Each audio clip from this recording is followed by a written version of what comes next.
Bienvenue mesdames et messieurs à cette édition du journal et merci d'avoir choisi Ignota Télévision pour vous informer. Bonne fête de Noël à tous. Tout de suite, le sommaire de cette édition.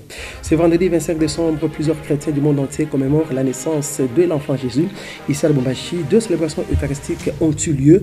Le réveillon de Noël à la chapelle Saint-Mathieu du quartier Bongonga, nous sommes dans la commune de Kampemba, et le baptême des enfants de 0 à 5 ans à la cathédrale Saint-Pierre et Paul. Dans cette édition du journal, nous irons au quartier Megastore sur l'avenue Kansimba. Ici, beaucoup de maisons sont menacées par l'érosion.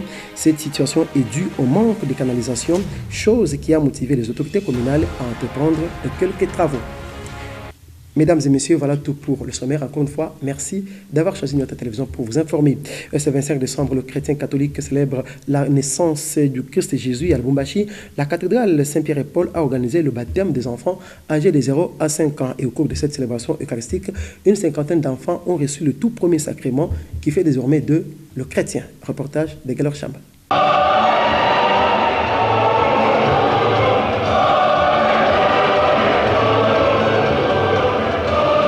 Cette célébration eucharistique est spéciale. Nativité du Christ Jésus et baptême des enfants, voilà ce qui a réuni les fidèles catholiques de la cathédrale Saint-Pierre et Paul. Abbé Kalinga, père curé et célébrant principal, a après les deux lectures centré sa prédication sur le pouvoir de la parole, le sens du baptême des enfants et les mystères de Noël. C'est Noël quand nous renaissons enfants. Le baptême nous interpelle. Le baptême nous rappelle les caractéristiques de ce qu'a été la vie du Christ. Nous sommes des créatures nouvelles. C'est Noël quand nous nous convertissons. C'est aussi Noël quand nous abandonnons le péché. Ce matin, je me disais, si l'État pouvait devenir la parole de Dieu, beaucoup de gens se convertiraient, beaucoup de gens changeraient. Parce que l'État a dit, cachez-vous, nous avons obéi. L'État a dit, n'allez pas dans le droit, ne débouchez pas, restez chez vous, dans un pays où tout le monde est chez vous. L'État a dit, et tout le monde dit, l'État a dit, l'État a fait tout. Si l'État pouvait être la parole de Dieu, je crois que le monde se transformerait et beaucoup d'entre nous se convertiront. Interviendra le moment fort, les cérémonies des baptêmes.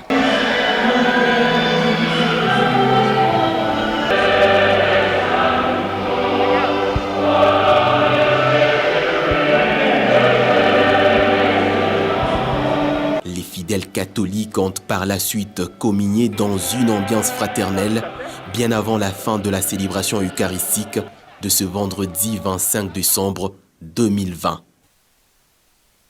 C'est dans le respect strict des gestes barrières que cette messe a été dite. Et ainsi, tout juste après la bénédiction finale du Père curé, les fidèles catholiques n'ont pas caché leur satisfaction.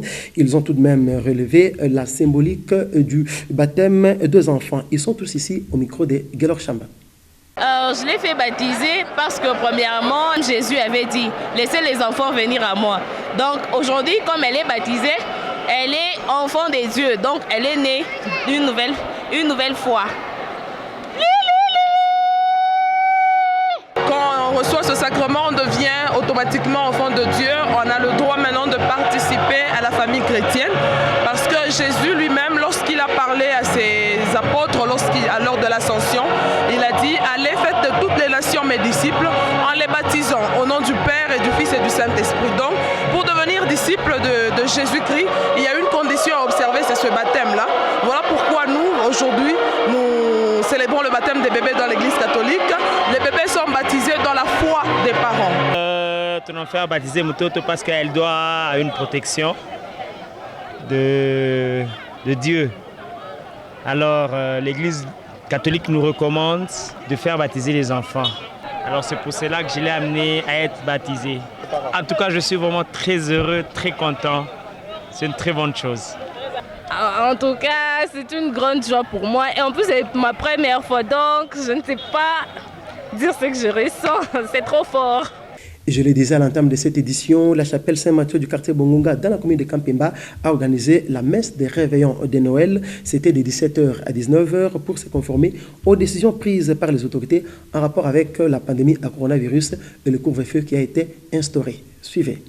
En dépit de la deuxième vague de la pandémie à coronavirus, l'Église catholique universelle a tenu à célébrer la fête des nativités.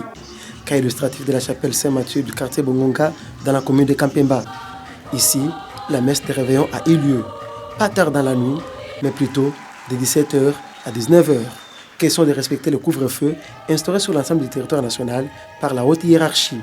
Dans son homélie, Père André Ngoy a axé sa prédication sur la naissance de l'enfant Jésus et l'importance de la journée du 25 décembre.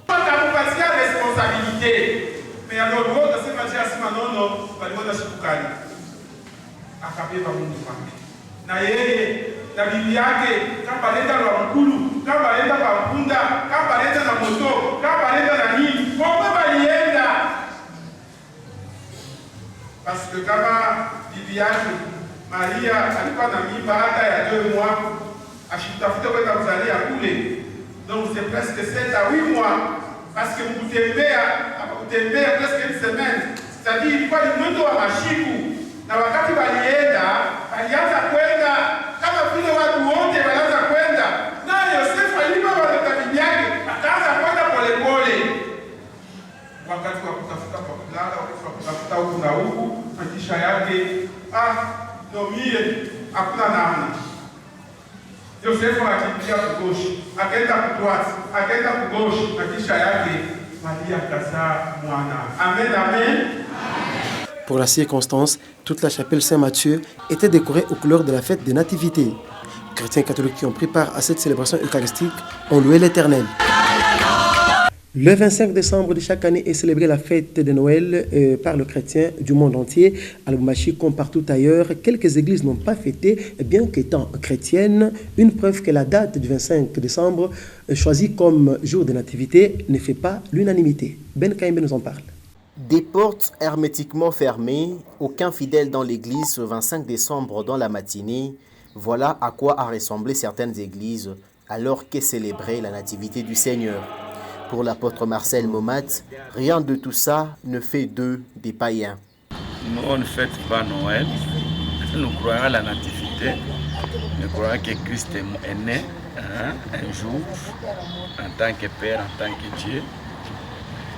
Mais on ne fête pas Noël par rapport à la date du 25 ans, pour plusieurs raisons. Un Dieu créateur, celui qui m'a fait, ne peut pas avoir une date de naissance. Si moi je dois fêter mon anniversaire et que le Dieu qui m'a créé doit avoir aussi un jour d'anniversaire, ça devient compliqué. D'abord, bibliquement parlant, en tant que bibliste, quand vous prenez toute la Bible, vous ne trouvez nulle part là où on dit que le 25 décembre, Christ est né. Là, ce sont des conventions d'hommes. D'ailleurs, même cette date-là crée encore des problèmes. Il y a certaines religions qui confessent Christ, qui ne fêtent même pas le 25, ils ont aussi leur date au mois de mai. Dans cette église, tout se passera comme un jour normal, pas de décoration de Noël comme ailleurs. Nous aurons nos cultes normaux. Aujourd'hui, c'est vendredi. Nous avons culte après-midi, culte de prière et de jeûne. On n'aura pas une célébration par rapport au 25 décembre. Visiblement, le 25 décembre ne fait pas l'unanimité dans la religion chrétienne. Pendant ce temps, d'autres fidèles ont célébré avec faste la nativité du Seigneur ce même jour.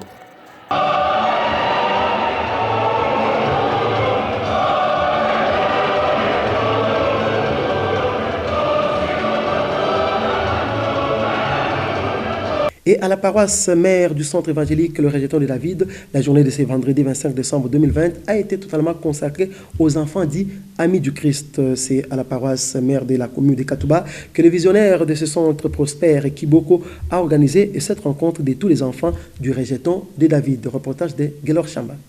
Amis de Jésus, nous vous remercions. Tous les enfants du centre évangélique Les Rejetons de David étaient ensemble ce vendredi 25 décembre 2020. Un jour des fêtes, car la structure Amis de Jésus qui les encadre totalise 7 ans, jour pour jour. Prosper Kiboko, visionnaire du Rejeton de David, a fait appel à tous les enfants accompagnés de leur pasteur. Louange, adoration ont caractérisé cette rencontre. L'homme des dieux a dans sa prédication tirée du livre des Saints Matthieu 19, 13, 14, ressortir la phrase clé « Laissez les petits enfants venir à moi ». Ça fait 7 ans que nous avons l'habitude de pouvoir encadrer les enfants, de partager avec les enfants, de leur donner la nourriture, de leur donner la parole pour que les enfants grandissent avec cet esprit de la parole de Dieu. Il a par la suite parlé de l'origine de cette structure, les Amis de Jésus. Nous avions constaté que chaque fois, le jour de Noël, les gens s'enivrent, il y a beaucoup d'événements qui se passent. L'idée nous est arrivée de pouvoir encadrer les petits-enfants jusqu'à un certain moment, de partager avec eux pour permettre à ce que de mauvaises choses n'arrivent pas sur eux. C'est dans une forte ambiance et partage de repas que cette rencontre s'est achevée et l'apôtre Prosper Kiboko a reçu une chèvre, un cadeau de la part de l'un des fidèles.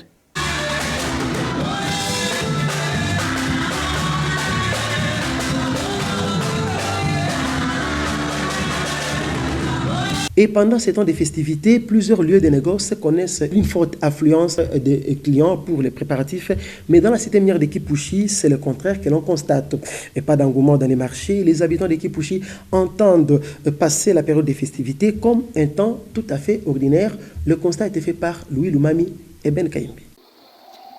C'est un climat timide qui a caractérisé Kipushi à quelques heures de la fête de la Nativité. L'écoulement des produits n'a pas été facile pour les vendeurs. Les clients sont à compter du bout de doigts dans plusieurs points de vente. Les poulets, les fruits et autres produits alimentaires sont exposés pendant plusieurs heures sans être vendus. Même constat dans cet atelier de couture et ce marché où sont vendus les habits et les chaussures. La douce Boulungu est vendeuse des plantes artificielles dans un salon de coiffure. Mina ushaka mameshi munaona na maplants mais tangu tu mafeti sha kuchofa karibu abatuze atuplante atushuke nywele bikutu nguvu ngara mameshi yote yupagevya batuze tangu tulibikombola bikupagevya babyuzi chaba toto kufete kunyumba tutabosha tasi kwa gyara ya mchele na makwisi tunabapikia banakula na bobona nena pita. Michou Moulongo préfère quant à elle épargner pour affronter la crise de janvier. Bale beko nomisha kichwa njuu ya mambo ya Noeli na mambo ya mabonane. Janvier ndio rendez-vous mu janvier. Ndio tunajuaka qui fait quoi, qui est parent responsable. Njuu ndio tunajuaka. Vaut mieux faire des provisions ya mwenji mujima ke ni bebe ni kurie mwenji mujima mushiku moyo. L'an 2020, la période des festivités est vécue dans un contexte de crise qui frappe beaucoup de secteurs. Cela est dû notamment à la pandémie de Covid-19. Parlons autre chose à présent. Sur l'avenue Kansimba au quartier Megastore, presque toutes les parcelles sont menacées par l'érosion. Et le manque de canalisation dans cette partie de la commune Kampemba serait la cause majeure de ces phénomènes qui deviennent de plus en plus récurrents dans d'autres quartiers. Et cependant, pour épargner la population du quartier Megastore du Pire, les autorités communales ont entrepris quelques travaux. Lumière Moussaou nous en dit plus. Sur l'avenue Kisimba, l'inquiétude est visible quant à l'érosion qui attaque les parcelles de part et d'autre. Pas de canalisation, d'état d'immondice sur la voie publique. La crainte est grande pour ces habitants du quartier Megastore qui pensent que cette érosion pourrait un mauvais jour emporter les enfants pendant cette période où il pleut abondamment sur la ville. Déjà, les travaux de construction des canalisations ont été amorcés sur l'avenue Kisimba. Madame Kamina, habitante du quartier, estime que ces travaux risqueraient d'être tirés en longueur vu l'effectif des ouvriers commis à cette tâche aussi complexe. Hakuna namna mai kuna kwa mingi sana. Sasa pashi batutengenezee kuna shituone kuna muna. Hata mtoto alianguka kama tena huyu. Makazi tuko naona sasa tubeko kiloko pasha kuya hapa bengine pale hapa njoo kaji tenda mbio sana. Asa hivi kaji kuna shimama juba kama banaanza kule bantu kidogo pa kusema mvula ikuye inabeba tena biote barifanya binenda na mai. Quant aux responsables du quartier Megastore, ils saluent l'implication de l'autorité communale pour cette initiative qui vise à sécuriser la population. Ils comptent également sur l'efficacité des ouvriers censés canaliser l'eau qui cause l'érosion à chaque tombée des pluies. Vous savez bien, nous sommes pendant la saison de pluie. Si l'autorité communale il est venue, la ville est danger envers sa population, il s'est sacrifié de mettre une équipe sur place qui fait le travail dans les médias pour protéger la vie de la population. Vu les moyens qui sont mis en jeu pour l'exécution de ces travaux, ces derniers pourront prendre fin dans 2 semaines, rassurent les agents trouvés sur le lieu. Parlons santé à présent. Situation épidémiologique de la pandémie à coronavirus en République démocratique du Congo. D'après le bulletin du secrétariat technique de l'équipe des ripostes contre le coronavirus, le pays a déjà enregistré 16 471 cas positifs de Covid-19 depuis le 10 mars dernier. Et 13 982 personnes ont été déclarées guéries et 573 autres en sont mortes, ce qui ramène le nombre de cas actifs à 1916 sur toute l'étendue de la République démocratique du Congo. Aucun cas de décès ni de guérison à signaler pour le 24 décembre 2020. De nouvelles infections, il y en a eu au total 190 sur le territoire national. Voilà, madame, messieurs, c'est par ce tableau épidémiologique de la pandémie à coronavirus que prend fin ce journal. Merci de l'avoir suivi. Excellent suite de programme sur Nyota Télévision. Bonne fête de Noël à tous. Merci.